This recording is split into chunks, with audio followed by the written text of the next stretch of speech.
This channel is for educational purposes only.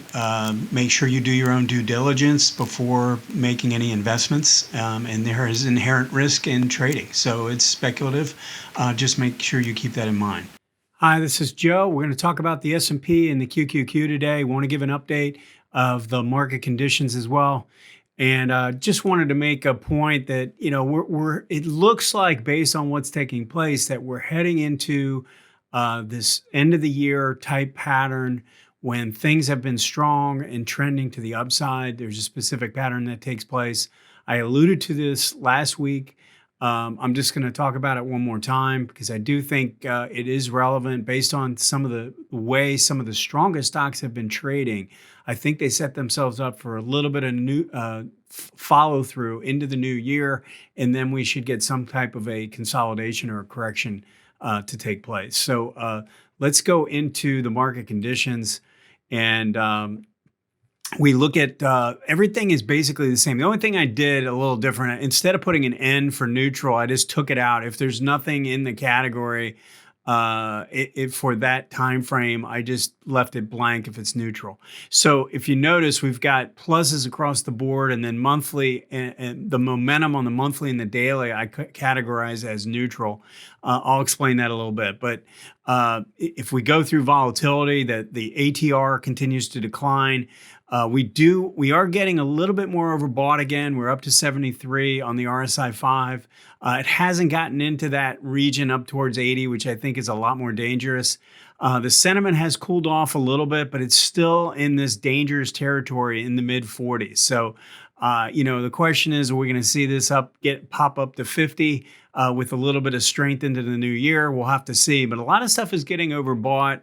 And, I just think that as I mentioned last week, I do think the level of risk has increased somewhat for new buying right now, unless you're going to be a trader and trade off of like a daily and an hourly just for like a swing trade. I think it's gotten a little bit tougher to find good quality setups in the strongest stocks. So let's just take a look at the S&P. And again, if I look at all four time frames here, we've got an 18 above the 40 and both lines rising, price well above. 1840 rising on the weekly with price above. The exact same pattern on the daily, and then we have the same pattern on the hourly. So, it's the type of thing where you want to do this review for yourself on a weekly basis. I like walking you through this and maybe pointing out some things you won't see, but I want you to understand how to be able to do this, and for any stock, if you want to be able to do this on a weekly basis, I think is a very smart thing to do, even to just keep track of, keep a spreadsheet of some of the stocks that you look at, and you can put these in the same way I'm doing it for the trend. And if the momentum signs are good, what you'll notice is that if the higher time frames like monthly, weekly, and daily are all showing positive and the hourly turns negative, that's probably a buying opportunity, if you hold support on the daily like what happened this week. So let's just take a look at the daily chart. I mentioned last time, that we were coming into the 18-day. We had an 18 above the 40, both lines rising. What is bothering me, and I still feel this way, is that this still qualifies more as a drift pattern. And, the thing is you can continue to drift for a few weeks, obviously, but we're not getting a great amount of strength in the MACD, is not really confirming right now. And we still don't have a DI breakout. This green DI is not making a higher high with price. So I think this sets the stage for a little bit more drift, maybe into the new year. And then my guess would be that we're going to get some type of a pullback or a correction. So that would be the plan that I would have in place right now. At least I would be having that in the back of my mind.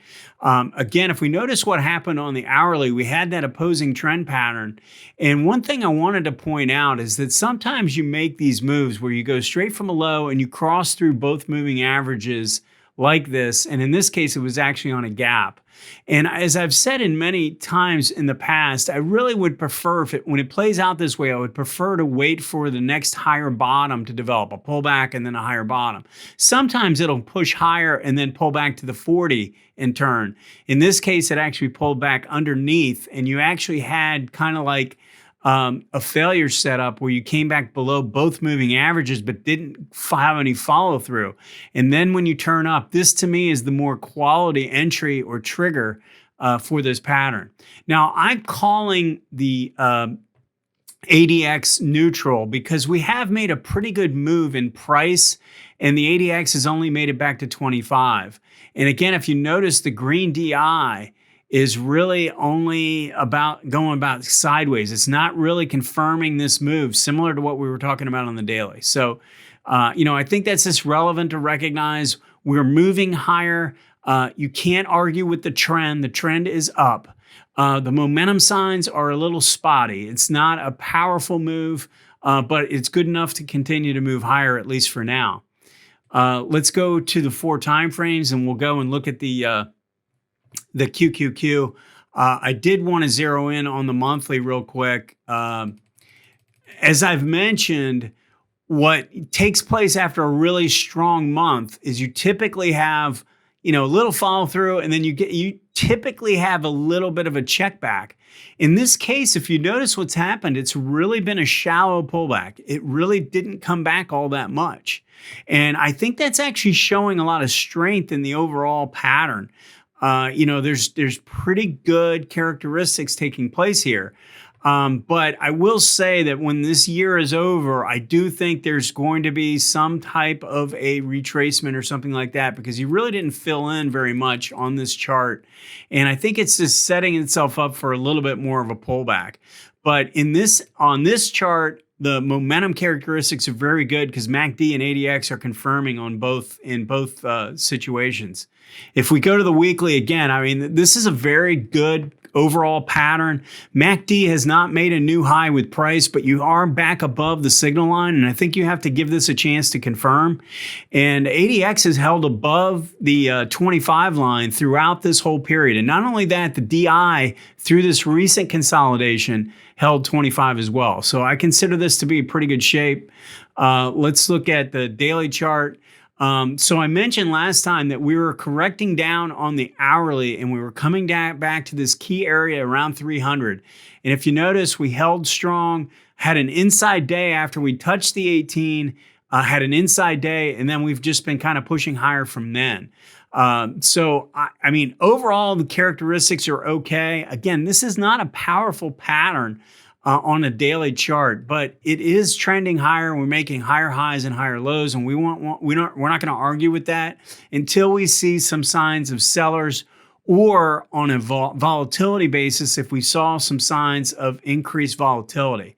The ADX is actually a little bit stronger on the hourly, still making higher highs and higher lows. And I think the plan should be, yes, there'll probably be another pullback between now and the end of the year, but I think we're going to finish near the highs for this year. I just wouldn't expect any kind of, steep sell-off or anything too violent between now and December 31st. So we'll talk to you soon. Make sure you hit that like button, and take care.